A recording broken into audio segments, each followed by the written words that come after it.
Oh shit, I'll be late again. This thought flashed through my head as I turned the last corner leading to my house.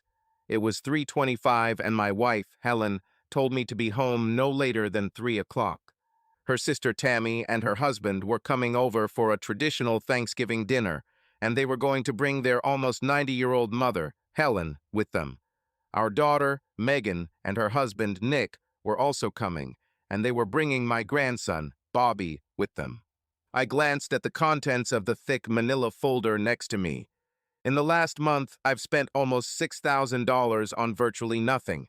There was nothing in all the photographs. All the incident reports said nothing either, but my gut told me that something was going on. Call it psychic abilities, male intuition, or destiny, but something is wrong in my marriage. My name is Hiram Walker. My mother named me after some old man who gave her a job before she got married, and she promised to name her first son after him. I'm 54 years old, but I keep myself in very good shape. I am a physician and have a small family private practice, but I also work at a local hospital.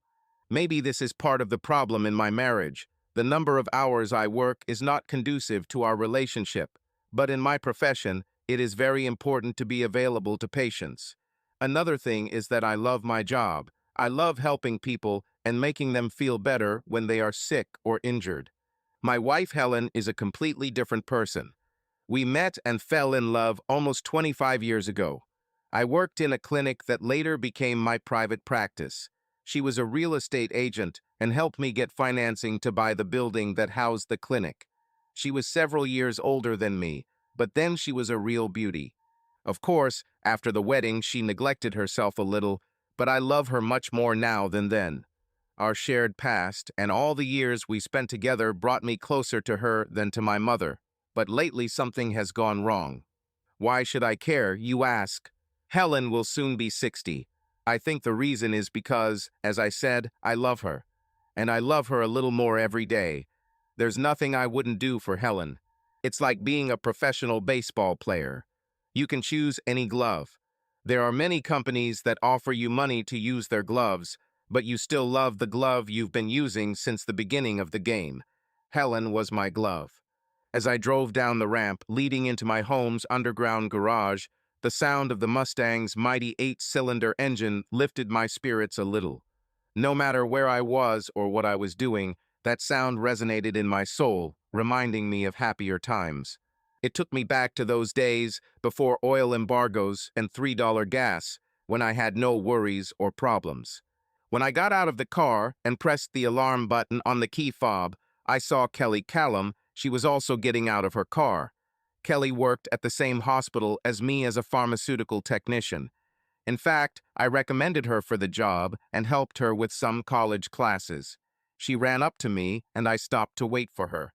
"Hello, hi," she smiled. It was our inside joke.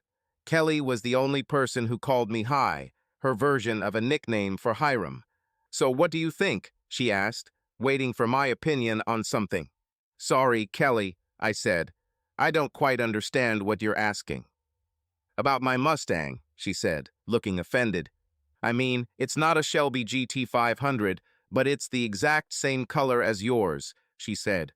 "I even have the same wheels and the same interior," she smiled again. "That's great, Kelly," I said, sounding more enthusiastic than I actually felt. I wondered why Kelly, at 32, was still trying to impress me as if she was still that 18-year-old girl who moved into the house all those years ago. "What's wrong with you that you don't want to talk about Mustangs?" she asked, looking at me suspiciously. I didn't say anything. I just pursed my lips and pressed the elevator button to her floor and mine. "Hiram, is there something going on that I should know about?" she asked. "No, Kelly, it's okay. Maybe it's just old age catching up with me," I said. Kelly started laughing as soon as I said that. "You are not old yet," she said. "In fact, you are practically perfect. If you need anything or just need someone to talk to, I'm always here for you," she said, walking out of the elevator and leaving me alone with my thoughts. Our apartment occupied the entire southern edge of the building on the top floor. Since these were originally several apartments that we combined, we had more than one entrance. I really didn't want to walk through the front door and be confronted by Helen and family and lots of questions about where I was and why I was late. I decided to sneak through the back door, near the kitchen, and quietly enter the celebration. I really thought Helen and everyone else would already be sitting at the table eating. But I think all the years we spent together taught Helen something about me. It turned out that she told me to come home an hour earlier than the others. So even though I was half an hour late, I was actually early. I opened the door carefully. I wasn't trying to spy on anyone. I swear I was just trying to sneak into my house when I saw them. My brother-in-law, Ted, walked into my kitchen like he owned it. He grabbed Helen as if she belonged to him too. Helen turned around like a scalded cat, ready to strike him, until she saw who it was. Then she turned back to what she was doing. I watched my wife cling to him. I took out my iPhone and recorded a few seconds of video, took a few pictures, then turned around and walked back. I walked in through the front door, and after saying hello to all our friends and family, I went into the office to think. My name is Helen Walker. I made a terrible mistake that cost me my happiness, my marriage, and the love of someone who would love me forever. A few months ago, we had a family holiday, and my sister's husband, Ted, a very good man, worked with me in the kitchen. My husband, Hiram, who I absolutely love, was outside grilling on our balcony. My sister Tammy was lying in the guest room because she had a headache. Tammy always has a headache. I think a lot of it is because she's lazy and just doesn't want to do anything. While Ted and I were chopping onions and making sauce, we were in a very tight space, and his hand accidentally touched my butt as he was reaching for the bowl. It had been a long time since someone had tried to grope me, but when I was younger, I had to really fight to keep guys away. "Sorry," Ted said. "It was an accident." "It's a pity," I replied. Ted and I looked at each other, and time stood still. He hesitantly pulled me towards him, and we kissed. It was different than when Hiram kissed me. It wasn't better or worse, just different. In some ways, I liked the way my husband kissed me better. But for the past few years, Hiram's kisses have been very routine, as usual. I remember when Hiram's passion could ignite me. Ted, on the other hand, gave the impression of desperate need with his kisses. It was as if he needed me so much that he couldn't live without me, and I loved that feeling. "Wait," he said, "we shouldn't do this." When I caught my breath, I nodded in agreement. After all, his wife was my sister, and I was glad that he had the sense to stop because I wasn't sure that I could do it. I think at this point in my life, I needed something. I felt my youth and vitality draining away from me, and perhaps I was just looking for one last chance to feel like a young and carefree woman before truly becoming the old woman people see me as. Hiram has been running and working out, so he hasn't aged as quickly as I have, and he's also 8 years younger than me. He could easily look 40, and society perceives aging differently between men and women. An older man is a person with experience, an older woman is simply old. You see a lot of couples where the older man ends up with some young hot chick, but there are very few cases where the older woman ends up with the younger guy. So maybe I just wanted an innocent fling before I was completely labeled a grandma. Ted wasn't going to do it anyway because he stubbornly refused to do anything other than the occasional kiss or play of pinch hitting during a family event. By Thanksgiving time, I had completely forgotten about my seemingly innocent crush on Ted when he walked into the kitchen and grabbed me. This was a big surprise for me. I reacted to his initial touch by turning my head sharply to see who it was, and when I realized it was Ted, I just relaxed and let him. It wasn't anything serious.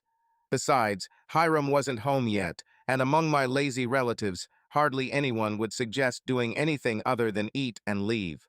After Ted left the kitchen, I heard the front door open and close and realized it was Hiram, almost an hour later, as I expected. But in fact, he was a little earlier. All the years of living and loving with this man had made him predictable. I knew that he would say hello to everyone and then go straight to the kitchen to apologize for being late. The thing is, he will really regret being late because he loves me so much, but he can't control it.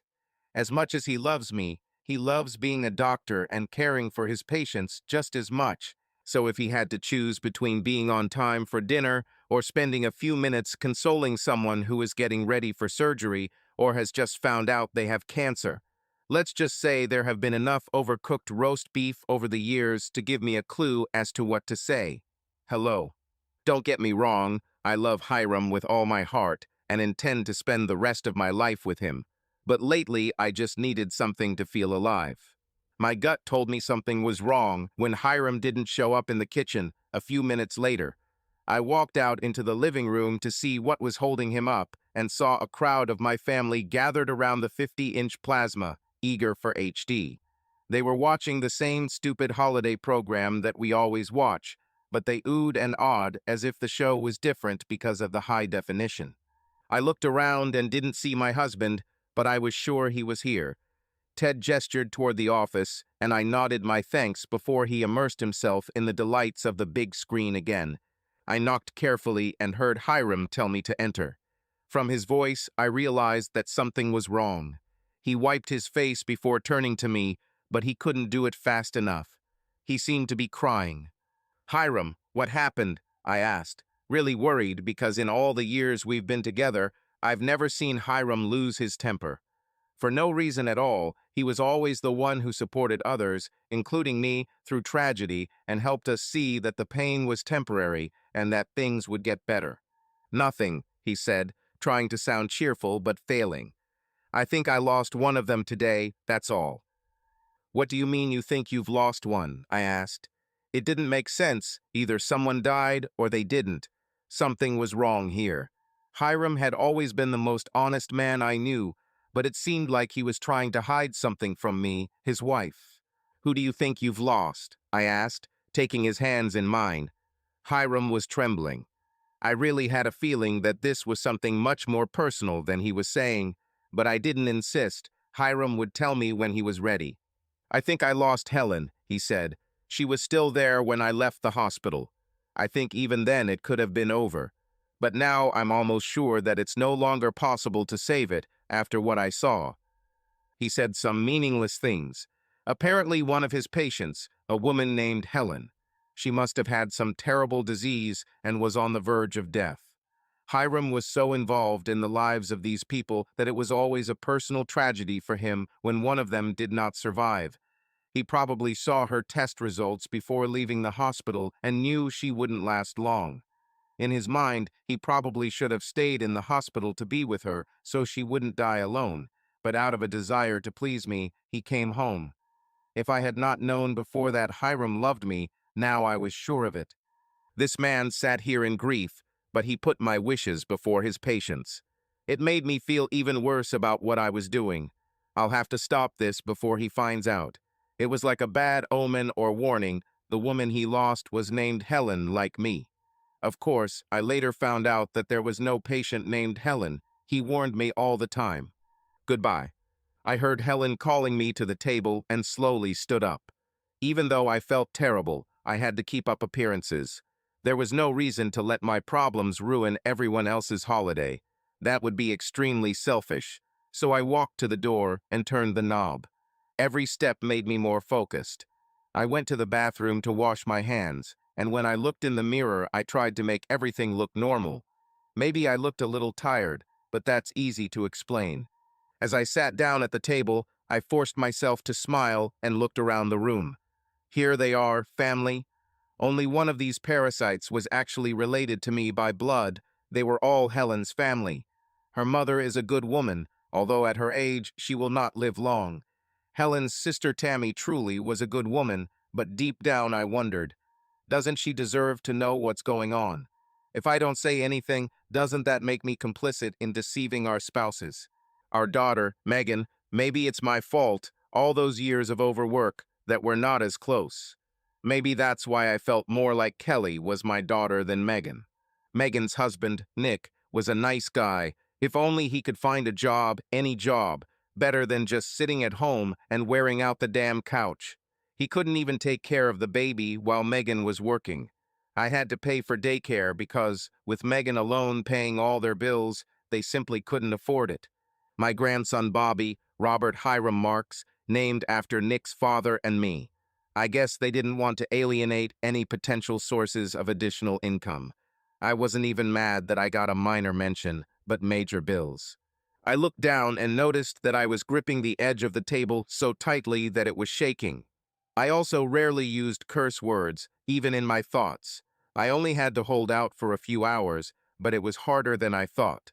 I relaxed my arms and looked at Helen, who was staring at me. Maybe she sensed my anger, or maybe she was just wondering what was wrong with me. She was probably wondering if I knew. No, I didn't guess.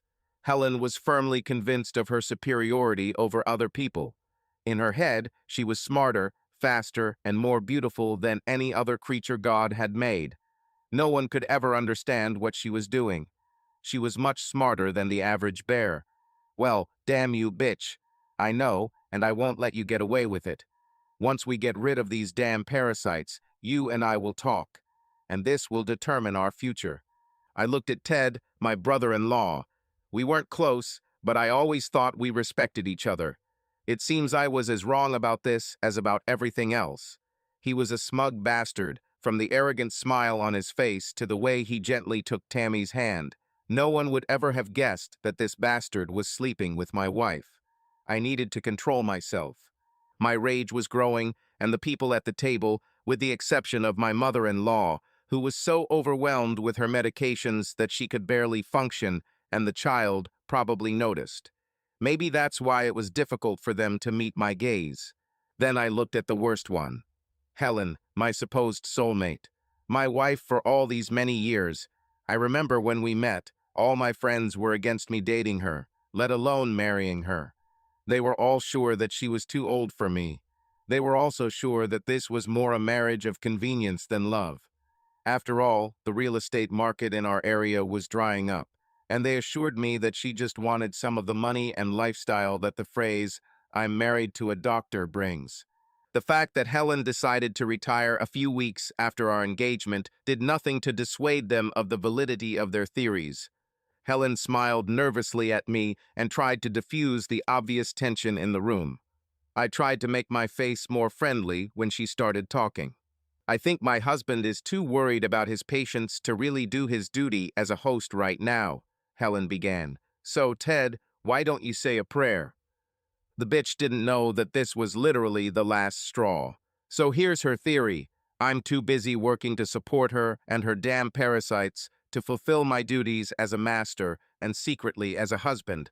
So she just found Ted to fill my spot. As a master and as a husband. Before Helen started to open her mouth, I was upset, maybe a little mad, but that could be explained. But her subtle speech, understandable only to those who knew what was happening, triggered the end of events. Ted stood up and tapped his damn fork on one of those damn crystal glasses I bought for crazy money. Then he smiled and looked around the table. I just couldn't believe the audacity of this bastard. Did he think he was on damn TV? He probably already knew that Helen would ask him to say a prayer this year. This will probably be the last year I'm here. She probably wanted a divorce so she could be with Ted. What about your own damn wife, you sneaky bastard? Ted talked about how grateful he was to have the whole family back together, and that it didn't happen as often as he would like. He then went on to say that families must share what they have to move society forward. I could totally understand why he was talking about this. He was sharing my damn wife, wasn't he? I just sat there, lost in my thoughts, until I realized that everyone was eating and passing dishes around the table. I also suddenly realized that someone was talking to me. Hiram, do you want me to cut up the turkey? Ted asked, probably for the third time. You'd probably want that, wouldn't you? I spat. Well, yes, brother-in-law, Ted smiled. I may be alone, but I can't wait to put a knife in that turkey. For a man my age, lifting a 45-pound turkey is no big deal if you're as fit as I am. But throwing it across the long dining table into the smug face of your tormentor is another matter. Ted's smile disappeared as the turkey, stuffing and all, slammed into his face. Since he was already leaning back in his chair, the weight of the turkey coupled with its speed was enough to overwhelm him and send him crashing to the floor. I quickly stood up, grabbed a bowl of mashed potatoes, and dumped the entire bowl on Ted's face. Then I poured a bowl of gravy over it. "Is that enough, Ted? Go ahead, enjoy yourself," I shouted. I snatched the bowl of sweetened sweet potatoes with lemon sauce from Helen's surprised hands. "Thanks, bitch," I snapped. Then he poured them onto the gasping Ted. "Your diet should be balanced, bastard," I snapped. "Here's some green beans for you." "Hiram, what's happening to you?" Tammy screamed. She finally came to her senses and rushed to her husband, standing between me and Ted to prevent me from doing anything else. I didn't answer. I just took out my iPhone and walked over to the big screen TV that everyone was just watching. Connecting it to the TV, I played a video that I had shot recently. On the screen, everyone saw Ted grabbing Helen, with the exception, again, of my mother-in-law, who continued to eat without noticing what was happening. Everyone looked at Ted, then at Helen. "No, Hiram, it's not what you think," said Helen. "Then what is it?" Tammy asked, her voice choked with anger. Neither Helen nor Ted knew what to say. "Nothing to say, huh, Helen?" I snapped. "I'll go for a while. When I get back, you and Ted should have a story for me." "Where are you going?" she asked, with tears in her eyes. "Get yourself a good divorce lawyer," I snapped. I don't know why I said that. Maybe I was just trying to hurt her the same way she hurt me. At that moment, I just really wanted to know why she was doing this. In my mind, it had to be because I'm not doing something, or maybe I'm doing something that she can't stand. I just wanted to know what I needed to do to save our marriage. I ran out of the apartment and Helen ran after me down the hallway, screaming and crying. Knowing that she wouldn't be able to go down the stairs fast enough to catch me, I took the stairs instead of the elevator. When I reached the third floor, there was a group of guys blocking the stairs. "Can I come in, guys?" I asked them angrily. I recognized several of them. They all grew up in this house, and I took care of them when they were sick. A couple of them were still my patients. Most of them easily parted, and one or two even greeted me. But there were a couple of people, including Tom Finn and Henry Bennett, who looked at me with a mixture of menace and ridicule. It seemed like they were both angry at me and laughing at me. They cleared the road more slowly. I wondered what was wrong with them, but the early 20s are full of problems, so I just shelved them, going down 4 more floors. 3 more floors brought me to the ground level, and the last floor brought me to the garage. The design engineers at Ford must have worked with a team of psychologists. Otherwise, I can't explain why I smile every time I see this car. Just as I approached her, intending to just ride until I felt better, a hand on my shoulder scared the living daylights out of me, almost literally. "Today is Thanksgiving. Where are you going?" Kelly laughed. "Nowhere, just for a ride," I said, trying to keep the tone of my voice free of anger. "So what is it? Going nowhere or going for a ride? You can't go anywhere, then you'll stay here. If you're going for a ride, that means you're going somewhere, even if you don't know where exactly." "Kelly, please, I'm not in the mood for riddles right now," I said. She looked at me, and after a few seconds, she took my keys from my outstretched hand. She opened the driver's door and sat down. She then closed the door and inserted the keys into the ignition. She rolled down the window and asked, "Are you going or not?" "Shouldn't you be somewhere for Thanksgiving?" I asked. "Visiting family or some young man?" "Hiram, you're part of my family," she said, sincerely. "The rest of my family makes me nervous. They're mostly freeloaders. So I usually stay at home and do things that I don't have time for because of work." We drove for several minutes in silence, slowly weaving through residential streets. Kelly was an excellent driver. She stopped at every sign and traffic light. She also knew how to handle the car's tight clutch and fast acceleration almost as well as I could, and I'd been driving it for a couple of years now. But once we hit the freeway, it was a different matter. I felt the seat cushions pushing me forward with a force I had never felt while driving a car myself. Kelly's face was a mask of delight. Smile chained the look on her lips as she shifted gears would be worth a speeding ticket, or even a trip to jail if the cops were around. Hearing the Mustang's roar, amplified by the squeal of the supercharger, was a new pleasure for me. I've never driven a car so fast. "I definitely need one like this," Kelly exclaimed. "What movie is this from?" she asked, without taking her eyes off the road. "I don't know," I said indifferently. I was suffering from two problems at the same time. First of all, I just discovered that my wife is cheating on me with my brother-in-law. Secondly, I thought about how I could maintain my masculinity if I told a girl young enough to be my daughter that she drives so fast that it scares me. I glanced furtively at the speedometer. Kelly was driving at 130 miles per hour, and the speed continued to increase. I looked at the tachometer, and it was far from the red zone. Damn, how fast can this damn car go? To make matters worse, the boost gauge needle was barely moving, meaning we could be going a lot faster. That was the line Will Smith said in Independence Day when he first got behind the wheel of an alien ship. "You took me to see that movie when I was in college," she said, smiling. Between gear changes, Kelly's left hand gently touched mine. The fact that she was so calm relaxed me too. I realized that if she killed us, if we just crashed into something and died now, at least I wouldn't have to go back and face Helen. Just as I had this great revelation, Kelly shifted down a gear and slowed down just in time to turn onto another section of the freeway. She slowed down to a modest 80 miles per hour and looked at me. "What did she do?" she asked without looking at me. The tone of her question made me wonder how the hell she knew, but she clearly knew something was going on with Helen and me. "Who did what?" I answered. "Helen, your supposed wife, Hiram," she said seriously. "For it to upset you like that, it has to be something to do with Helen. You can tell me, because you clearly need to get it out. I also won't slow down or bring you back until you feel better, so get it out." She said, "I'm not really comfortable talking about this with you, Kelly. You're like my daughter," I said. "Now we're starting to get somewhere," she said. "That says two things. One, that it's obviously related to sex.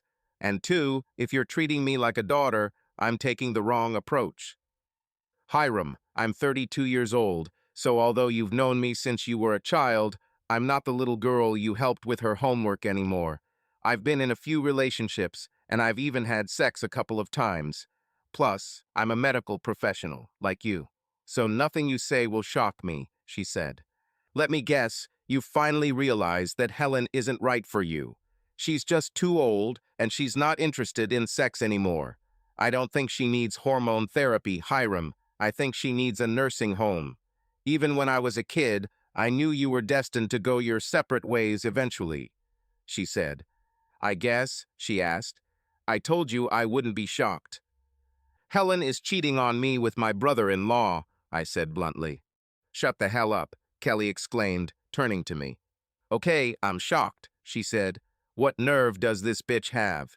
The first thing we need to do is find a good divorce lawyer." Kelly continued talking, making plans and coming up with options. She kept saying that we needed to do this and that we shouldn't let her do that. It almost seemed like Kelly was glad my marriage was falling apart. I remembered how she lived with Helen and me when her own parents separated. Fortunately, they were able to save their marriage over time and a lot of therapy. In their case, he changed. But it probably doesn't matter which one is to blame. The main question is always the same. Can this marriage be saved? To be honest, until that moment I had never even thought about life without Helen. Even when I flew out of the apartment, I knew that I would return. I just needed time to process the information. Then I was determined to talk about what we needed to do to make things right. I knew we would need counseling, and I would insist that Ted never set foot in my home again and that we never see him again. Will Tammy divorce this bastard? If so, that would greatly simplify matters. But being a realist, I assumed that it was her decision about how to deal with infidelity in her marriage, just as it was my decision about what to do with Helen. "Where are you going to stay while you figure this out?" Kelly asked, bringing me out of my thoughts. "I think I'll just sleep in the guest room," I said, starting to think about this in more than just temporary terms. "Why do you have to move into the guest room?" Kelly asked. "It's not your fault here. Let her move into the damn guest room. Are you sure you even want to stay in the same house as her? You can use my guest room if you want." "Really," Kelly continued, "I just don't understand why you would ever go back to that apartment with her. There's no discussion or negotiation involved. We just need to get a lawyer and free you from that bitch so you can move on with your life. With your life. I nodded as if I agreed with Kelly, but in reality, I was still thinking about staying out of the house long enough to calm down and then coming back to run into Helen and talk about our future, or whether there is one at all. As for finding a lawyer, I realized that this would not be necessary. I already had a great attorney on retainer. He could easily handle my divorce if it came to that, just like he handles medical malpractice cases, billing disputes, and everything else. I also needed to update information for the private investigator I hired. They clearly needed to change their approach. They stood guard around the building, waiting for Helen to come out, but it was obvious that she was carrying out her affair inside our house. I needed to equip the apartment and building with surveillance equipment. I was sure that Helen would probably not immediately break up with Ted. They seemed very familiar with each other, and that kind of comfort only comes with a long relationship. The more I thought about it, the angrier I became. Maybe you should have an affair too, Kelly stated, with someone younger and better suited for you. Then you'll really show that bitch what she's lost. Helen, Tammy, and Ted were sitting at the table when I returned to the apartment. Helen jumped up and ran towards me as soon as I opened the door. Hiram, I'm so sorry, she began, but it's not what you think. She was obviously crying and looked terrible. Tammy didn't look much better. Even Ted looked like a beaten dog.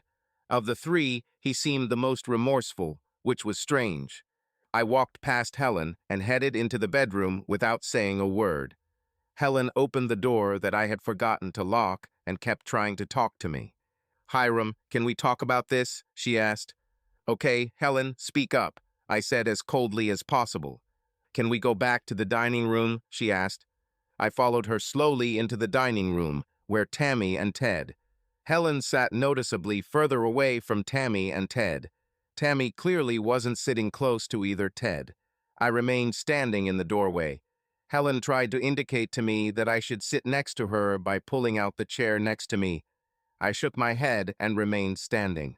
It would be easier to talk if you sat down, Hiram, said Helen.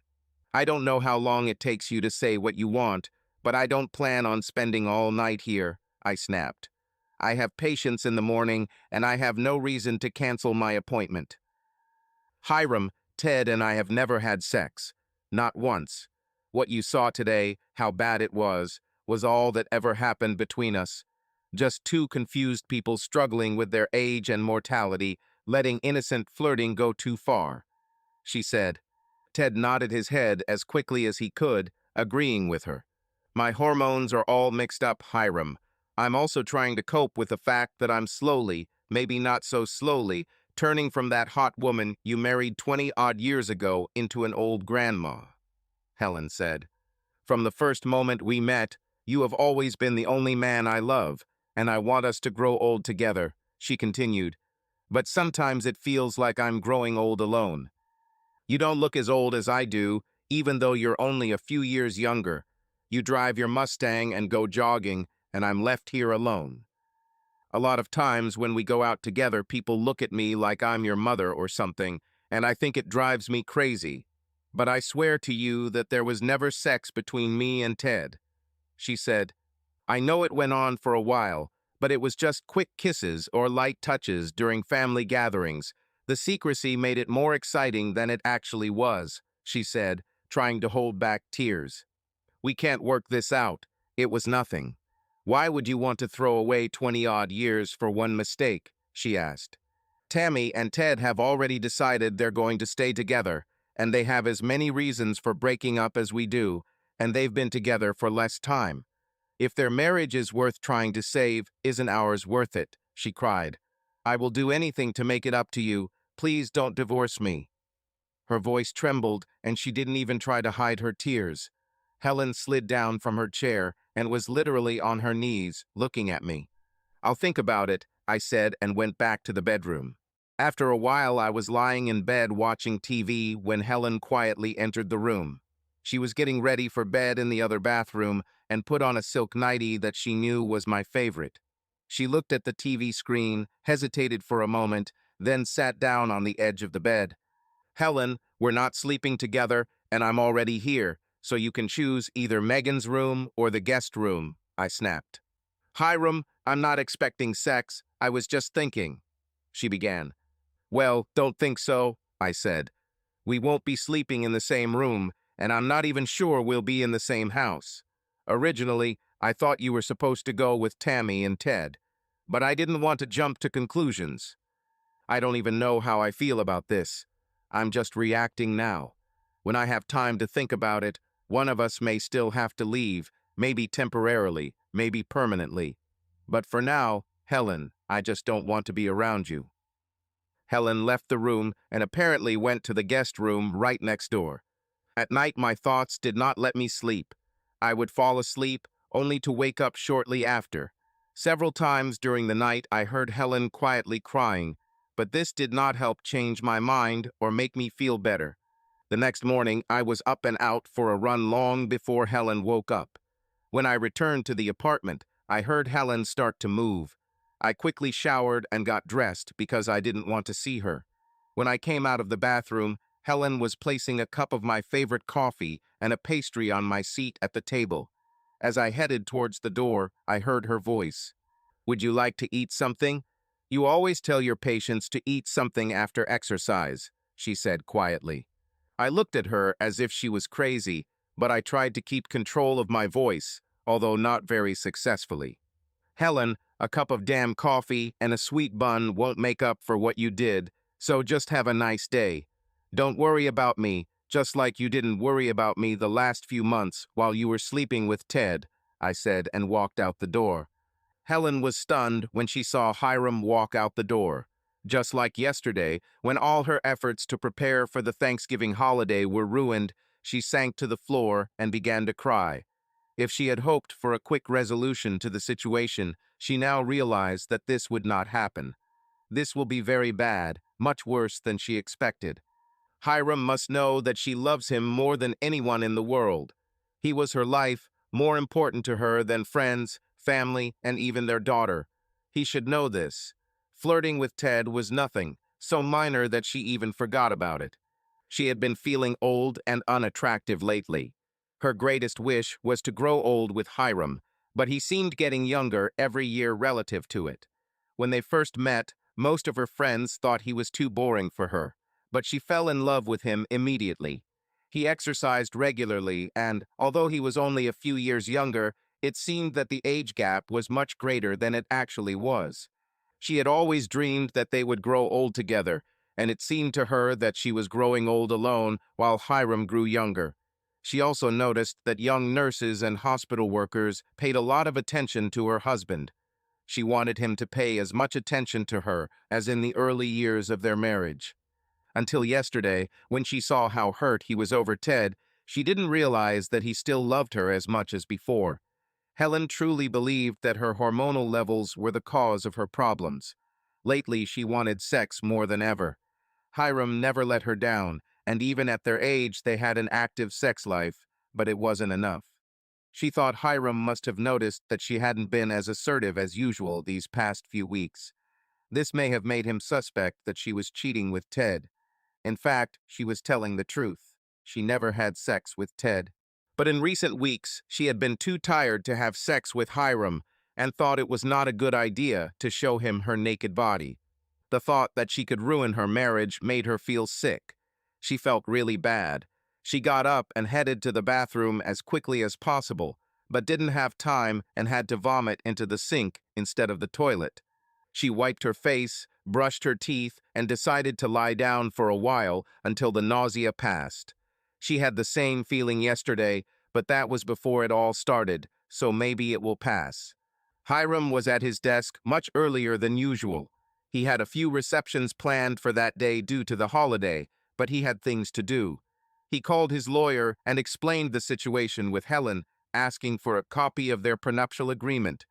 In fact, the nearly 25-year-old document was originally drawn up to protect Helen's assets. She was the one with a large real estate income, while he was an aspiring young doctor with thousands of dollars in student debt and no place to practice. The document stated that in the event of a divorce, Each of them retains his property and cannot receive more than 20% of the value of the spouse's assets. Hiram was valued at about $1 million, so Helen would get no more than $200,000 now, and that wouldn't last long. Of course, Hiram had other money hidden away, but Helen was never interested in its actual net worth, only that she could buy what she wanted. She'll be fine, but if she doesn't go back to work, her standard of living will drop significantly. And who will hire her at 60? His second call was to a private detective agency. He needed to increase the level of surveillance of Helen. Prior to this, he had intended to go to counseling to try to resolve the problem. He loved Helen deeply and could not imagine life without her. At the same time, he was not a fool. If Helen contacts Ted again, Ted may take her away. He almost believed some of what she had said yesterday about her hormones being out of whack and her feeling old and unattractive. She probably also suffered from depression due to aging and just plain boredom. She rarely left the house, except for shopping and occasional dinners with Hiram. He was going to insist that she volunteer at the hospital, helping elderly patients and very young patients. Working with older, sick people would help her feel more attractive and realize that she still has a lot of good things in her. Working with younger patients would give her more energy and drive. All Helen needs is a purpose in life and a little outside contact, and perhaps she can once again become the woman Hiram loved. On the other hand, their marriage will require a lot of work to survive after this. Right now, he was leaning toward one of them moving out for a while, maybe even a legal separation, because every time he saw her, his anger only grew. Anger will not help them resolve the situation. It will likely only drive them further apart. Last night was the first time since they got married that they slept separately. This will probably get worse before it gets better. Kelly also called Hiram to see how he was feeling and offered him lunch. He told her he didn't really want to go out, he just wanted to work. Michael Collins installed video cameras throughout the building where Hiram lived, including both staircases and elevators. If a woman leaves the apartment, he will see it. He hoped that she would come out to visit someone so that he could install wiretapping and video cameras inside the apartment. He installed them in her car last week and found nothing. He truly believed that Hiram was just another jealous husband who was spending his money, but he did his job. He couldn't imagine anyone wanting this old broad, but her husband acted like she was some kind of Brazilian supermodel. He was clearly delirious. Maybe this is what love becomes when you get old. He couldn't believe his luck when the old woman, looking even worse today, came out of the apartment. She was wearing one of those old-fashioned dresses and slippers. God, he didn't want to see what was underneath that dress. She clearly wasn't going far, so he had to be quick. It took him less than 15 minutes to hide and activate 20 video cameras inside the apartment and connect both his home phone and cell phone. He left before she returned, so he didn't need to come up with a cover story. Helen walked slowly and carefully down the back stairs of the building. No one ever used the stairs in the building unless all 3 sets of elevators were broken at the same time. In the 15 years of living in this building, this has never happened. Even then, most people would choose a well-lit front staircase over a dark back one. Helen was slowly walking down when a couple of floors below the stairs were blocked by 3 young men aged between 20 and 23 years old. They all grew up in this building. 2 of them, Tom and Henry, were the ones who appeared to be looking askance at her husband yesterday. The third, Aaron Moore, was their friend. Helen continued down the stairs to the landing below where the boys were. There was an old mattress in the corner. As she passed the boys, she heard Tom's voice. "I smell sex," he said. Helen walked past him as if she hadn't heard him.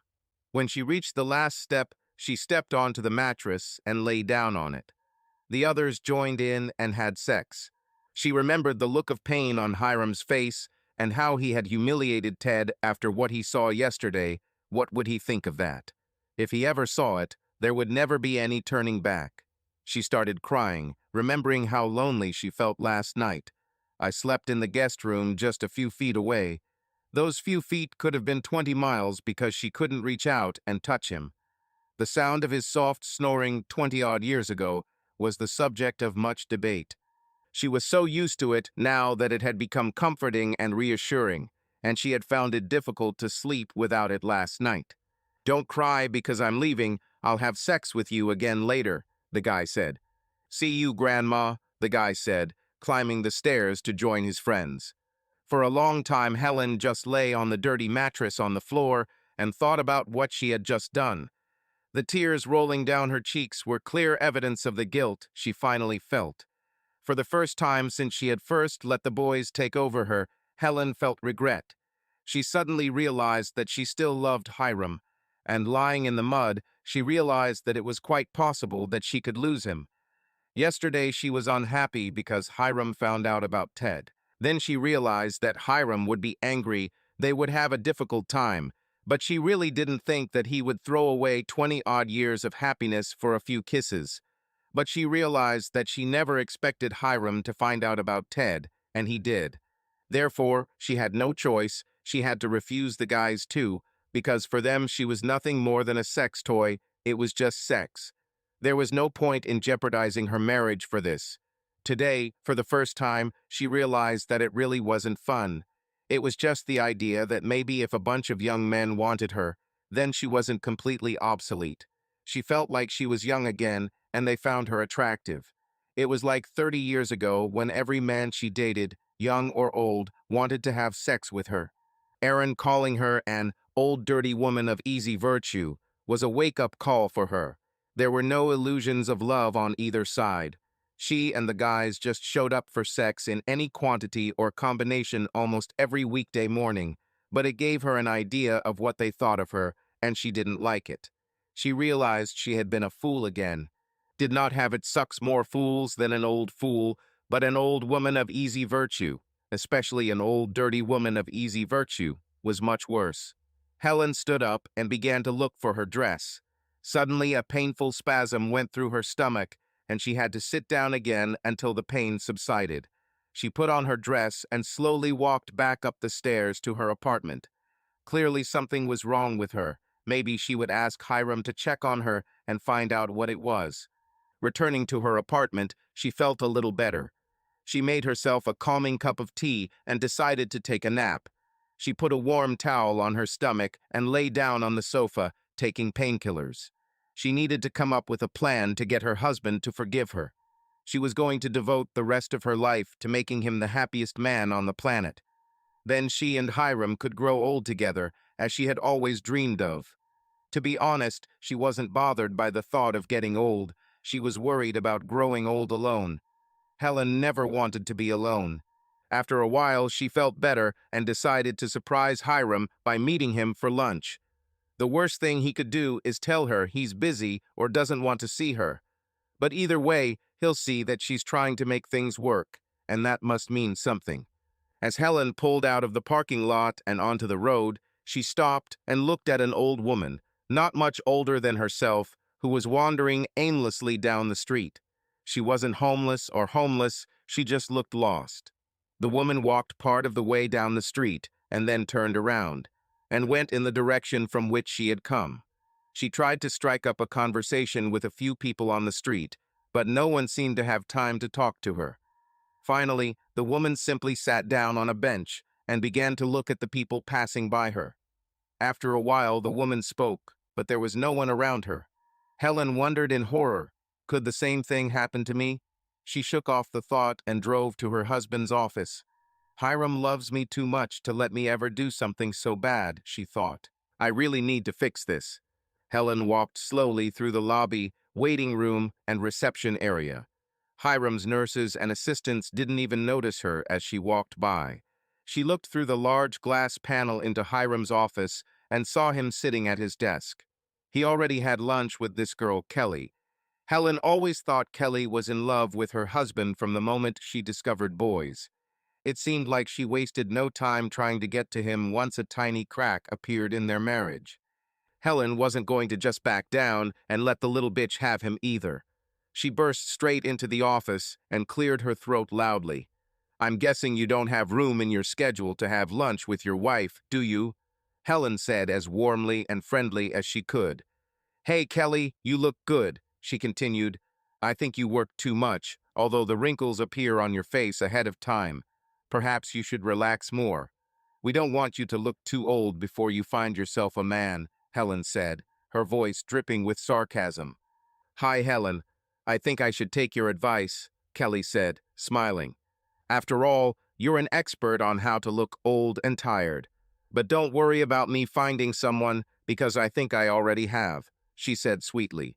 I meant one of yours, Helen said through clenched teeth, her fake smile failing to hide her anger. Well, hypothetically speaking, if some really stupid bitch dumped her man for no good reason other than lack of common sense, Kelly began through equally clenched teeth. I don't see anything wrong with making it yours. Helen looked at Hiram, who said nothing, and then looked back at Kelly, who was still smiling. She turned and left, barely holding back the tears in her eyes. She screwed up even worse than she thought. Hiram was laughing so hard he could barely handle it. That was great, Kelly, he said. She really fell for your joke. I wasn't kidding, Kelly said seriously. As Helen drove home, she cried again. She had a hard time concentrating on the road and had to stop a couple of times to wipe her face so she could see. To begin with, Helen was never a very good driver. She was the stereotypical old lady in the far right lane with her turn signal always on. Today was no different, except that she drove even slower and more erratically because she was upset. Hiram has always been the driver in the family. He loved cars. Several times he thought about buying himself one of those little Italian sports cars, but with his characteristic practicality, he thought about it and decided otherwise. Why would I spend $200,000 on a car that we can't use to carry groceries home? The speed limit everywhere is 70 miles per hour, and when I want my brakes fixed, it will cost me another $5,000. Helen knew that deep down there was another reason. Hiram grew up in the 70s, when American muscle cars ruled the roads, and now it was starting to happen again. Despite gas prices and the politically correct greening of America, there were a growing number of people who wanted a 400 to 500 horsepower tire shredder, like the ones they thought were cool growing up. She was also shocked by the parallels happening in her life. She hid from Hiram that she was having sex with a whole group of young men in the building, whom they Karamam observed. Just this morning, she decided to end it because if Hiram found out, it would be the end of them. But now she finds out that little Kelly Cullum, whom she looked after as a child, was in fact vying for her husband. Although Hiram always seemed oblivious to it, Helen always knew that Kelly was in love with him. And now that Kelly was a woman in her 30s, and there was a certain weakness in the marriage, this little bitch jumped with both feet. Helen wasn't sure she could fight her back. If what she did came to light, it would definitely be over. Kelly was younger, prettier, and worked in the same profession as Hiram. In fact, Kelly worked in the pharmacy department of the same hospital where Hiram worked and referred his patients. Helen was sure that Kelly went into medicine because she had a childhood crush on Hiram. This intensified when she became young and asked Hiram to tutor her and help her with homework while in college. The girl often helped Hiram work on a series of Mustangs, which he owned for many years, and now she owns the same one. The worst part, of course, was that the girl's parents were going through their own marital problems, and to give them time to sort out their differences, Hiram allowed Kelly to move in with them. Helen was sure that it was completely innocent on Hiram's part. He saw her as another daughter, but Helen remembered having to talk to Kelly about how revealing the outfits she wore at home were. Helen herself wore some of Kelly's outfits for a while. Sometimes, when Kelly showed a little more skin than was appropriate, Hiram ended up having sex with Helen much more vigorously. In the end, Helen didn't complain about what the girl was wearing because Hiram didn't even think about touching the girl. Helen actually expected Kelly to be more supportive during this time, especially if she remembered that her parents had made peace and settled their differences. Then it became clear to Helen. Kelly didn't want them to get back together because she really wanted Hiram for herself. She was really supportive. She just wasn't supportive of both of them. The little girl whom Hiram had always considered his second daughter was trying to become his second wife. Speaking of daughters, why didn't Megan call me today? This thought made Helen forget about driving for a moment, and she braked sharply to avoid crashing into the car in front of her. This caused the guy behind her to slam on the brakes to avoid Helen, and there were almost a bunch of cars there. Helen's car stalled, and when she tried to start it, there was a line of people around her who shouted at her as they passed by. "Stupid old bitch, get a license," one guy said. "Old fool," shouted another. Many of them simply pointed fingers or made other rude gestures. Helen sat in the car again and cried. Her nerves were tense, and something was wrong with her body. She was on the verge of losing her husband because it turned out that she was not having an affair with Ted. Now she was afraid that her betrayal with the guys would someday come to light. She felt remorse, guilt, sadness, and anger at Kelly all at the same time. Add to that the fact that the thing that started it all, her vanity, was still there. That's what it all boiled down to. Helen had always been beautiful, and she thought of herself as a modern version of Helen of Troy. There were always men around her telling her how beautiful she was. She achieved success in real estate largely due to her beauty. Men always wanted to buy houses and buildings from her, hoping that they could seduce her. When Hiram appeared, this serious young doctor in his 20s, Helen had already begun to notice wrinkles on her face. She knew she had reached her peak, and it scared her. That's why she rejected the advice of her friends, who believed that Hiram was not on her level. He was learned, caring, and he truly helped people. When he looked at the building with her, he tried to see what could come of it, rather than imagining her naked. But eventually he found out, and from then on he worked tirelessly to make her happy. Hiram always talked about their future together. He said, "When we retire, we will do this, or we will live here. I think we should travel a little before settling down." He would say, "Helen, take some paper, let's make a list of places we want to go." She was his life this whole time, and she ruined everything. Hiram never boasted about anything because he didn't want his patients or people in general to think that he put himself above them. The two things he loved most he never mentioned. He just smiled when he saw them. It was always her and that damn car. Why didn't she think of this before? Hiram had two passions, and Helen had hers. While for Hiram it was his wife and his car, for Helen it was her vanity and fear of being alone. While Hiram's passions drove him to work hard to provide for her and afford the things he wanted for his car, Helen's passions drove her to seek praise, company, and comfort from other men. She just needed to know that men still found her attractive and desirable. Was it wrong? Another thing that bothered her were her old friends. All the women who advised her not to get involved with Kauramam disappeared when she became a wife and mother. They had nothing in common since she no longer went to clubs and bars. She went from being a party animal to being the center of one person's universe, and she knew she had made the right choice.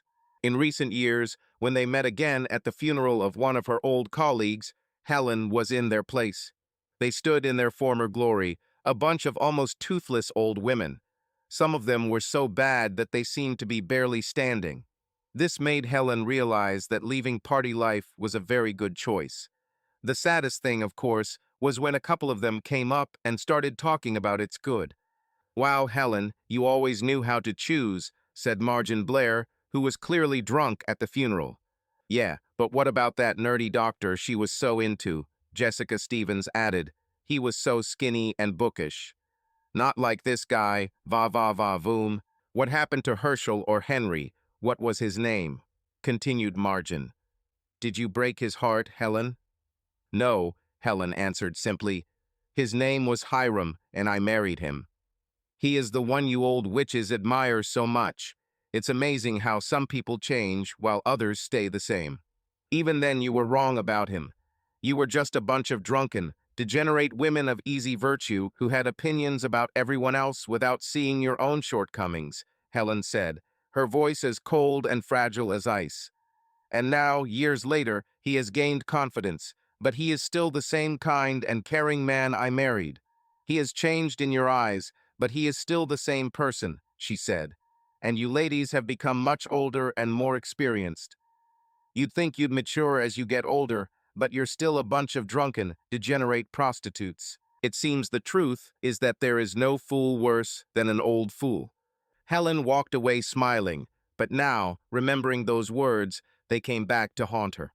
Helen decided to sit in her car for a few more minutes and calm her nerves before getting back on the road, so the people she almost made crash into their cars would have already moved far away.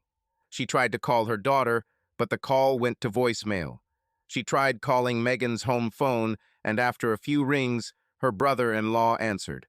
"Mom, maybe you shouldn't call us for a while," he said before she could say hello. "Where is Megan?" Helen asked sharply. "Let me talk to my daughter." "She's here, Helen. I tried to be polite, but since you won't let me, she doesn't want to talk to you." Then he hung up. Helen was devastated. Her own daughter abandoned her. Megan had never been particularly close to her father, but now she was rejecting Helen. Her sister was angry at Helen. Her mother was not a factor, and now her daughter was abandoning her. And all this while Helen was on the verge of losing Hiram. All her fears of being alone became reality. Helen's heart rate jumped another notch. This couldn't happen to her. It was like a bad dream. Helen started the car and drove into traffic without checking the rear view and neatly hit the car that was overtaking her. There was a sound crackling plastic and bending metal, but Helen continued to drive. She heard the other driver cursing and screaming, but she decided to ignore it. She needed to get home. Hiram had just finished seeing his last scheduled patient for the day.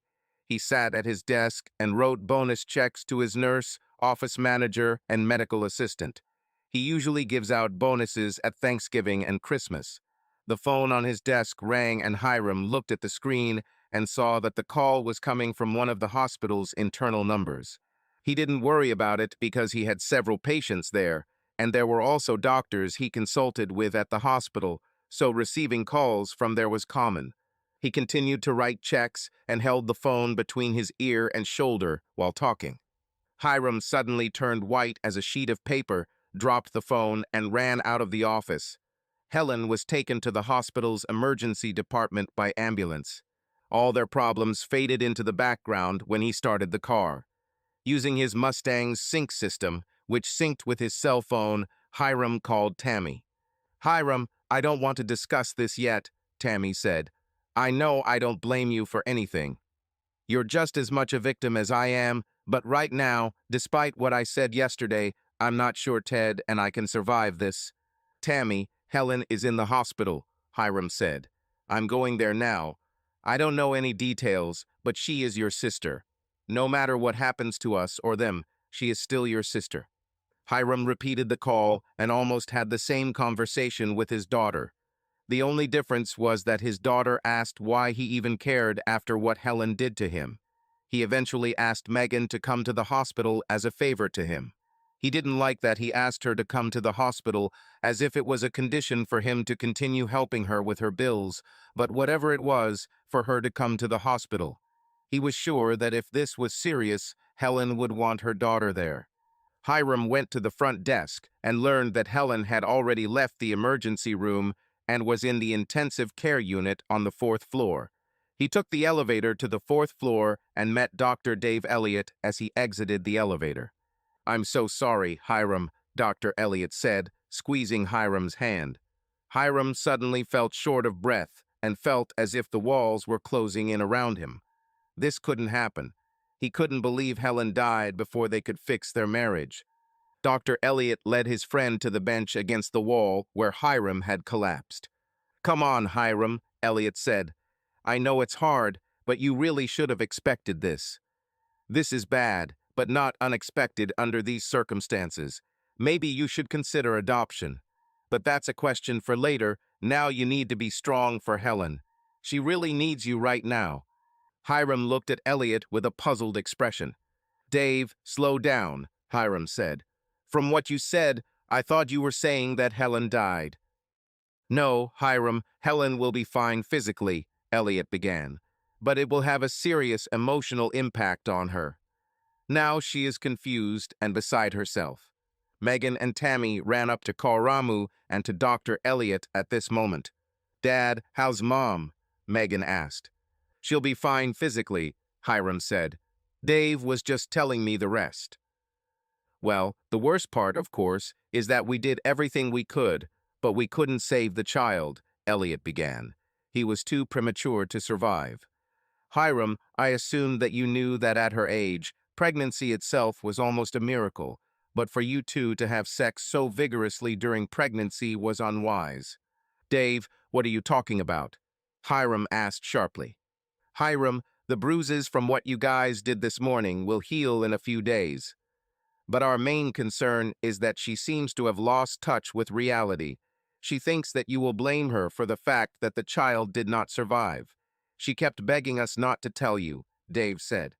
As you know, patients who have gone through traumatic experiences sometimes lose touch with reality. She will need your care and support, he continued. Dave, I need a big favor, Hiram said. Anything, Hiram, Elliot replied. He saw that Hiram was very upset, but not in the way he expected. Hiram seemed on the verge of anger rather than sadness, as would be normal. I need to do a DNA test on the fetus and check on that guy over there trying to stay hidden in the room, Hiram said, pointing at Ted. Both Megan and Tammy stood next to Karamam. No one said a word. Tammy turned to Ted with a look of disgust on her face. Megan simply hugged her father and looked at him. How long will it take to get the results of the first test? Hiram asked Dave. Well, Hiram, as you know, we will have to run the test several times to confirm the results, but I feel like you want to know the results of the first sample. Why don't you go and see her? Give me about an hour, and I'll prepare something for you, Elliot said as he walked towards the hall and Ted. Hiram, I never want to see that bitch again, Tammy fumed. Sister or not, if you and her weren't doing it. Well, you get the idea. And I'm sure she didn't sleep with Ted this morning, so how many men does she have? And whose child was she pregnant with? My sister is a fool, and an old fool at that. Tammy started to walk away and then turned to Kauramu. Hiram, I already told you that I'm seriously considering divorcing Ted. Both he and your wife swore to us that they never had sex. If this child turns out to be his, it will mean that they lied to us, on top of everything else. So if he's a father, tell him not to come home. Ever. Megan looked at her father too. Dad, what's wrong with Mom? Why is she doing this? I'm sorry, but I just don't want to see her right now. Perhaps never. Megan said, Dad, do you think Mom tried to sleep with my husband too? Hiram went to the nurse's station to find out which room Helen was in. He walked towards the ward, then straightened his face before entering. He walked over to the bed and looked at the woman he had lived with and loved for over 20 years. He didn't see much of her in the body on the bed. He reached over and wiped her forehead, as he would do with any other patient. She flinched at his touch and turned to face him. A new stream of tears began when she recognized him. She looked for signs of anger, pain, or judgment and found none. Don't worry, Helen, we have a lot to discuss, but first we need you to get better, Hiram said. They said, Helen whispered. We'll sort this out after you get better, Hiram said. For now, let's not worry about what happened, where we went wrong, who did what and why. We need to get you back on your feet first. Don't leave me, Hiram, Helen whispered. You are the best thing that has ever happened in my life. Please don't leave me. She yawned as she said this, and Hiram sat down on the chair next to her bed and held her hand until she fell asleep. As he was leaving the room, Kelly, who had heard that Hiram was in the hospital, approached him. She hugged him as tightly as she could and told him that no matter what, she would be there for him. Hiram and Kelly went down to the lab to get the results. Hiram was at Helen's bedside for more than the hour the lab needed, so the tests had already been run several times. The good news was that Ted was not the father. The bad news was that Hiram wasn't the father either. When he found out that Ted was not the father, Hiram told Ted to take a taxi home to his wife and never do that to her again. He and Kelly then left the hospital and drove home. When Hiram returned to the apartment, he opened the door and headed straight into the office.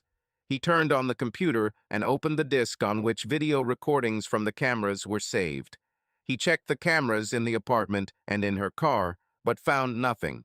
He noticed that Helen had trouble driving, but that wasn't what he was looking for. There were several new recordings from cameras other than the living room, and he began checking them all. He found nothing again and again until he came to an entry labeled BS3. BS3 meant back staircase, third floor. Fortunately, the cameras recorded the movement, so there was no need to watch a blank recording. The video began with several young hooligans who always hung out on the stairs, pushing each other and smoking. Then Helen came into the picture. Hiram was shocked to see that she was doing things to them that he had never even thought about. Tears rolled down Hiram's cheeks as he paused the playback. Hiram didn't know what to think or what to do. He sat in the chair for a long time, not moving, not thinking, not seeing. Only the sound of the front door opening broke him out of his trance. "Hiram, what happened?" Kelly asked.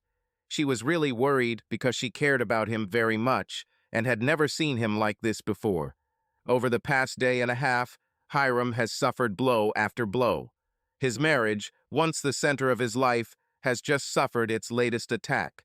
The bonds of love and trust that had been built over many years, through good times and bad, through happy moments and broken hearts, that he and Helen had built together over 25 years had been shattered in less than 25 hours. A plan began to form in Hiram's head. He turned to Kelly and said, "I might need a little help." "Whatever you need, I will do," Kelly replied. "I'll call you when I get back from the hospital," Hiram said. Hiram made several calls from his Mustang on the way back to the hospital. He transferred almost all of his regular patients to other doctors who could provide them with the care they needed because Hiram was planning to take a leave of absence. He had one patient who outweighed all the others. Hiram was sitting in a chair next to Helen when she woke up. She smiled when she noticed that he was still there. Hiram stayed with her all night until visiting hours ended, and he was told he had to leave. For the next few days, he was her constant companion. Even she was surprised to learn that he didn't go to the office or see his patients. "Hiram, your practice is your life," Helen said. "I don't expect you to pause it for me." "Helen, my practice is my job. You are my life," Hiram replied. Helen didn't notice that he said was. "Hiram, there are some really bad things we need to talk about," Helen said quietly. She felt even worse after hearing that she was his life. The remorse and regret she had felt since Thanksgiving intensified, and she realized that all this time he had always felt for her what she wanted. It was always there, she just didn't see it. In movies and television, men made grand romantic gestures, bought thousands of dollars in flowers, and went on trips around the world with their lovers. In real life, staying with someone and being faithful to them, perhaps forgetting the occasional anniversary or skipping a dinner or two, was just the norm. Staying with someone for over 20 years spoke of love much more realistically than any fairy tale romance. Why didn't she see this? In more than 20 years, as she grew fatter and older, her Hiram had never looked at another woman, although she was sure that several had tried to get his attention, including that damn Kelly Cullum, who was still waiting for him outside the door every damn day. Helen's biggest mistake was taking Hiram and his love for her for granted. She would never make that mistake again. Hiram had a habit of simply forgetting about the past and moving on. Every time Helen tried to think of a way to bring up what happened to her, he simply told her not to worry about it because they needed to cure her first. She came up with several plausible lies, such as that boys were blackmailing her into having sex with them. She thought she could get out of it if she had to, but Hiram didn't seem to know that. She had not heard from her sister or her daughter, although she had been told on the first day that they were here. Hiram also didn't mention the reason she was here. She honestly didn't believe it was possible to get pregnant at her age. At least her desire for sex was satisfied by the experience. She no longer just wanted sex, she now craved Hiram to make love to her in their bed, to prove to her that this experience was over and they could move on with their lives. She tried to call her sister, but got no answer. The phone just kept ringing. When she called back, Ted answered and hung up immediately upon hearing her voice. Fuck Ted, it was his fault as much as hers. If he wasn't willing to accept the consequences, he shouldn't have played this game. She tried to call her daughter the next day because she really wanted to talk to someone outside the hospital. At first, she thought she had dialed the wrong number, but after 3 tries, she was sure she had made a mistake. Her daughter's number was no longer in service. Megan probably missed too many bills, and the phone was switched off. She called Megan's cell phone with the same result. Helen was starting to get nervous because after 3 weeks in the hospital, she wanted to go home. She found out she was ready to be discharged a couple of weeks ago, but Hiram convinced them to keep her for another week. She wanted to go home and go to bed with her husband. She was confident that they could handle this. For the past few weeks, except for a few hours a day, they had been together. She loved it, and she loved Hiram. When no one else was there, he was there. He was the person she hurt the most, and yet he was there for her. If this isn't love, Helen didn't know what love was. Hiram waited in the building's lobby, nervous. Her phone rang, and she answered. "He's on his way. I'll chat with him for about 5 minutes. Be ready at the front stairs." Hiram walked up to the front stairs, waited a moment, and when he heard the sound of people coming down the steps, he threw a large plastic bag on the stairs and pretended to check his mail. Out of the corner of his eye, he saw Tom coming down the stairs and spotting the bag. Hiram walked out the back door and up the back stairs to Kelly's floor. Tom lifted the bag and saw a large amount of medicine and ampoules inside. In addition to the obvious hospital drugs, there were several street illegal substances. What the hell was that old bastard doing with so much crap, he thought, going out into the street. Before he could complete his thought, 2 police cars pulled up, and the officers jumped out, pointing their guns at him. One of the officers snatched the bag from his hands and looked inside. "You'll be gone for a long time, bastard," the officer spat. Another police officer handcuffed Tom and put him in the back seat of the police car. Upstairs, Kelly hugged Hiram as they looked out the window. 2 days later, Aaron saw Kelly coming down the back stairs, just as Helen had done before. A lot of time had passed, and he missed this lecherous old woman. She allowed them to do whatever they wanted with her. What a crazy old bitch she was. But perhaps it was a new and better version, so he decided to follow it and find out.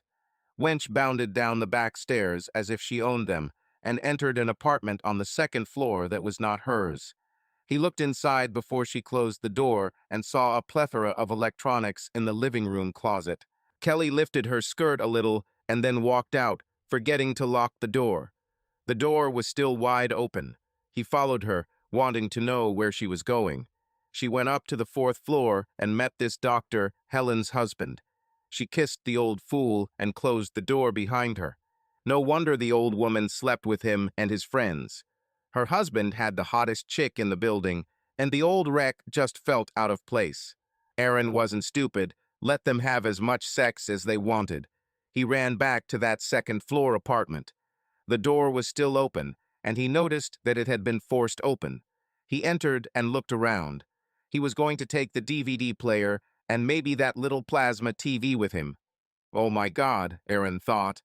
On the table lay an absolutely beautiful Glock 9mm pistol. He picked it up. The clip was full of cartridges.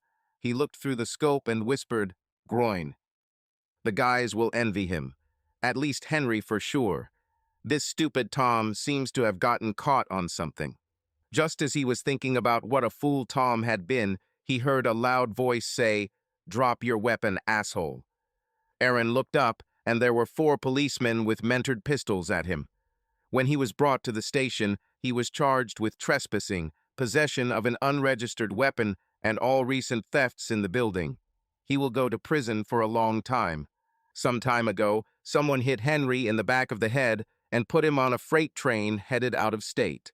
When he woke up, he found $20 and a note in his pocket. The note said that if he ever showed up in the state again, what would happen to him would make the fate of his friends seem easy. Helen finally realized what the problem was. Something was wrong with her phone. At first, she thought her daughter had changed both of her numbers, and perhaps her sister had too. But when she tried to call Tom, Aaron, and Henry to tell them they couldn't see her anymore, and to ask them for a favor, she couldn't reach any of them. There must have been something wrong with her phone. It's impossible that all 5 of them changed their numbers or didn't pay their bills. She decided that one thing was stopping her from making her marriage work, and that was that little bitch Kelly. Her initial idea was to talk to Kelly and ask her to stay away from Hiram. She would remind Kelly that her own parents had been through a difficult time and got through it, so Helen and Hiram could too. All she needed was for Kelly to leave Hiram alone. If Kelly doesn't agree, Helen will have to turn to the boys. She was sure that Tom, Henry, and Aaron would be able to scare Kelly into leaving Hiram alone. She didn't want to do it, but if she had to, she would do it. Over the past few weeks, Helen has realized that she will never again let anyone or anything come between her and Hiram. She needed to talk to Kelly today because she was being discharged home tomorrow. She was discharged on Christmas Day. What a coincidence. After almost a month without sex, she knew what gift she would have for Hiram. He was so sweet yesterday, telling her he was preparing the house for her return for Christmas. He hinted that he had several gifts for her. Hiram was as predictable as the sunrise. He'll either give her a small, flat box from a jewelry store containing some sort of necklace or bracelet, or a large, flat envelope with tickets and instructions for the trip or cruise they're taking for Christmas. But Helen didn't complain. Even if he just wanted to sit down with her and discuss their problems, she was ready. The main thing is that they do it together. Everything else was acceptable to Helen. What Helen really wanted to talk about was to end this so they wouldn't have any secrets from each other.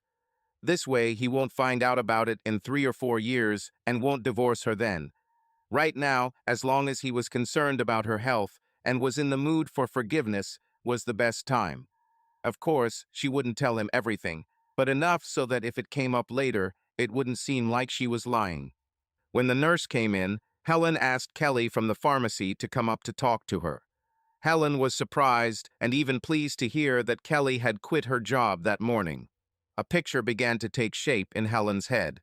Hiram probably explained to Kelly that he wanted to give their marriage another chance, and Kelly just lost her temper. Kelly was a fool if she thought he'd throw away 25 years for a couple of mistakes. Hiram arrived at dinner and told Helen that he had a patient to see, but that he would see her later or in the morning when they went home. He looked a little sad when he arrived, and Helen thought she knew why, but decided to inquire a little.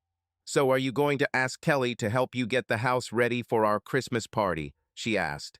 "I'm sure you don't want Ted there, but will Megan and Nick come? Will Tammy arrive without Ted?" She asked all the questions, although she was only concerned about one answer. "Helen, I haven't seen Kelly today. I think she has other things to do," Hiram said. "But we'll all get together for Christmas." A month has passed. It's time to leave all this behind and move forward with our lives. Helen tried to hide her grin and almost succeeded. Hiram kissed her goodbye, but it was an awkward kiss. Instead of kissing her on the lips, he kissed her on the forehead. Well, Helen thought, there will be a lot of kissing tomorrow. Hiram didn't show up at the hospital on Christmas morning. Helen was discharged at 9 a.m. and given instructions on what she should and should not do in the coming days.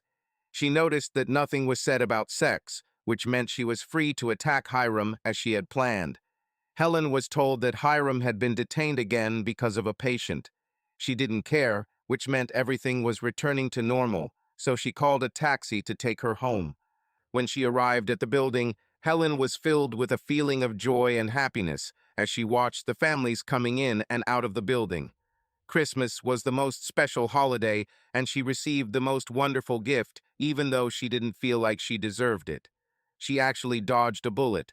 As for the boys, Hiram seemed to be completely in the dark.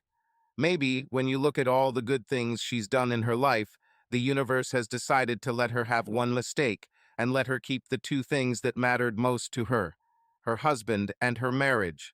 She may have had to give up her relationship with her sister and perhaps even her daughter in exchange, but if she could choose the end of her story, this would be the ending she would choose. She might not even have to give up guys, but she would have to be much more careful. She took the elevator and decided at the last minute to try to talk to Kelly just in case. She stopped at the girl's apartment and discovered that the door was sealed with the same plastic film that was used for empty apartments. It looks like Kelly not only quit her job, but also moved. Oh well, she needed a fresh start. And even better for Helen. Helen used the key and opened her door, and was a little surprised. Hiram barely decorated the apartment. He didn't even put up their big artificial Christmas tree. He put up a pathetic one-year-old tabletop tree that had seen better days. Helen almost laughed because it was the ugliest, lonely little thing she had ever seen.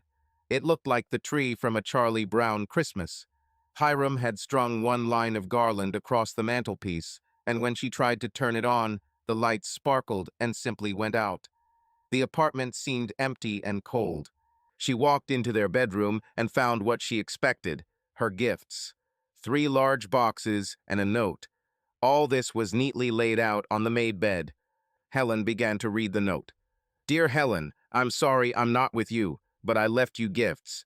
First open the large flat box marked 1, then read the next page of this note. Helen excitedly opened the box and found nothing in it except her hospital discharge papers and bills for her hospital stay and medical expenses. She didn't understand and thought it was one of Hiram's jokes. She read the next page of the note. Helen, now open the second box. Helen was sure it would be tickets or a brochure for a trip or cruise. She was wrong. The box contained many legal documents. She recognized one of them as a copy of the marriage contract that she had signed more than 20 years ago. She couldn't understand what was going on and needed glasses to read these documents, but suddenly she felt sick. She didn't read the note, but simply tore open the small box. There was no necklace or bracelet, but a DVD. She inserted it into the DVD player and pressed play. Helen almost choked when she saw herself on the screen with 3 guys. She had never seen herself on screen before, and it was nothing like how she felt. There was nothing romantic or sexual about it. She looked like some homeless old woman of easy virtue. She almost vomited as she watched, but luckily the scene changed. Hiram appeared on the screen, sitting in his chair in the office and looking straight at her. Oh my God, this man is so handsome. I'm so lucky that he married me, Helen thought. This is clearly his way of letting me know that he knows and forgives me. He fumbled, trying to look at the camera, and then said, Thank you, honey. What is he thanking her for? Helen heard another voice on the screen. It did not speak to her. Who the hell was her husband calling darling? Hiram on the screen looked directly into the camera and began to speak. Helen, Merry Christmas, Hiram said on the screen. Well, wait a minute, I didn't celebrate Thanksgiving with you. Okay, I was grateful for a lot of things at Thanksgiving, good and bad, Hiram said. I was grateful for the more than 20 years that I loved you more than anything in the world. I was also grateful that I finally found out what a cheating prostitute you turned out to be so I could move on with my life. Helen found it difficult to breathe. It felt like someone had hit her in the stomach. Helen, after Thanksgiving, I intended to work on repairing our marriage. I still loved you more than anything in the world, but I felt betrayed and hurt. I was sure we could work things out if you just stayed away from Ted. You played me like a fool, but I really wanted to live through it. But Helen, I deceived you too. You were a fool if you thought that after Ted, I would trust you again. See, Kelly told me about her parents' reconciliation. We all thought they got back together, and they really tried, but it just didn't work. They were never the same again. Her mother spent years always worrying about where he was and who he was with. There was no trust left between them, just like with us. After all, she needed someone to rely on, and she too started an affair. He wanted to try again, but she just couldn't trust him and ended up marrying the man she had the affair with. Helen, I didn't trust you either, so I installed cameras in the apartment. I think you've seen the video, so you know we have no hope. I filed for divorce and found someone new. According to our prenuptial agreement, in the event of divorce, you are entitled to 20% of my current net worth. I left you $200,000 in our former joint account, which is now in your sole possession. All credit cards that were in our names have been canceled. You will have to apply for new ones. Helen, you might as well leave our luxury apartment because the thought of staying in this building makes me sick. I know there were a lot of good memories there, but I will create new ones. Helen, please save your money. Your long hospital stay was not covered by our insurance, so you will be billed for the last 3 weeks of your month there. The medical expenses themselves will be about $35,000. Besides, a private detective came here looking for you. He wanted to know where you were because you seemed to have fled the scene of the crime. Helen watched in horror as Kelly walked over to the table and sat on Hiram's lap. She lifted her head and kissed Hiram, then smiled at the camera. They both waved goodbye. The screen went dark. Helen sat on the bed, thinking that she was a fool. Suddenly, someone knocked on the door. Helen thought it was her daughter or sister, but it turned out that it was two policemen. They arrested her for a hit-and-run accident a month ago. She was charged with careless driving and leaving the scene of a crime. Helen spent Christmas in prison. She used her bell to call Tammy, forgetting that her sister had changed her number and she didn't know the new one. Helen had no choice. She called Hiram and thought that he would not pick up, but he did. "Hiram, please, I need your help. I'm in prison," she began. "Hi, Helen," Kelly said. "We're at Tammy's house with Megan and Nick. Your grandson is so cute. I think Hiram and I will have the same one. He better hurry up to get me pregnant because I'm already in my 30s. Well, it was nice talking, Helen. I'll tell Hiram that you called to wish us a Merry Christmas. He's outside talking to Ted. I think they can be friends again. After all, there was only one stupid old thing they were fighting about, and neither of them wants you." With these words, Kelly hung up. Helen thought, "I was a fool, and now I've lost everything. Kelly has taken over my husband, my sister hates me, my daughter hates me. Even the boys abandoned me. I was a fool, and there is no fool worse than an old fool." Several days passed. Hiram felt empty, but he couldn't afford to be weak. He saw how Kelly cared for him and supported him, and it gave him the strength to continue. He decided that he needed to move forward, despite everything that had happened. "Kelly stayed by my side, Coera Mom. She really cared about him and wanted to help him cope with this situation." They began to spend more time together, and Hiram began to see her not only as a young colleague, but also as a woman who was willing to be there for him in times of need. Several months passed, and Hiram decided to start a new life. He sold his share of the clinic and moved to another city with Kelly. They decided to start over with a clean slate and leave the past behind. Meanwhile, Helen was convicted of her crimes and given a suspended sentence. She returned to her apartment, but everything there reminded her of her lost life. She tried to improve relations with her daughter and sister, but they wanted nothing to do with her. Helen realized that her mistakes had led to complete isolation. She often sat in her apartment, reminiscing about the past and thinking about how things could have been different if she had made different choices. Helen tried to find solace in religion, attending church and praying for forgiveness. But pain and regret did not leave her. Years have passed. Helen was left alone, but she learned to live with it. She realized that her mistakes had become her punishment and that she could only move on, trying to correct at least something in her life. She started working at a homeless shelter, helping those in difficult situations, and this gave her at least some sense of usefulness. Hiram and Kelly got married and had children. They were happy together and rebuilding their lives. Hiram will always remember his past, but he has learned to live in the present and appreciate what he has. Helen's story became a lesson for him. He realized that one cannot take love and loyalty for granted. He learned to appreciate every moment of his life and love those who were near him. And Helen, although she was left alone, found her solace in helping others. She realized that her mistakes led to the destruction of her life, but she was able to find the strength to continue living and help those who needed help. She hoped that one day she would be forgiven by those she betrayed and that her life would still have meaning. Subscribe to our channel so that your love doesn't cheat on you, and go ahead and listen to the next story, because this story is nothing compared to the next one. If you're under 18, don't even think, click to the next one.